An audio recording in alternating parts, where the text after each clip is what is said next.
Hi! Good noon sa tanan or good afternoon. So, guys, this is my first meal of the day. So, kinahanglan nga maka at least 14 to 16 hours ko maka-fast. Okay, para healthy living and yes. So, sa akong pagkaon today, I have my egg, one hard-boiled egg, and also na ako escabeche. Ang iya ang isda kay mudlong ni siya nga isda. Dahil naatay kani siya ang sobra ni gabi pagiluto sa kumangkod ang kanang binasoy. Baka ni siya nga naay luya ug adunay sayote. So kanya pud akong kanon. No rice ta dayon. Napud tay pipino o kaning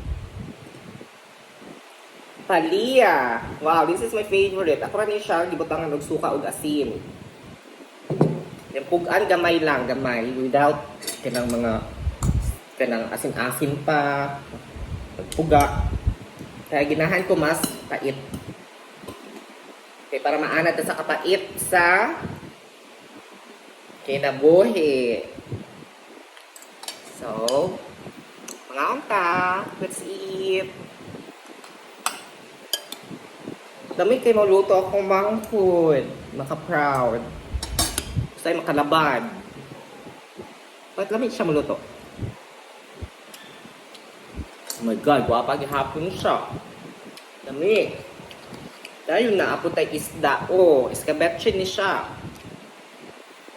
Lamig kayong pagkaluto sa akong mama.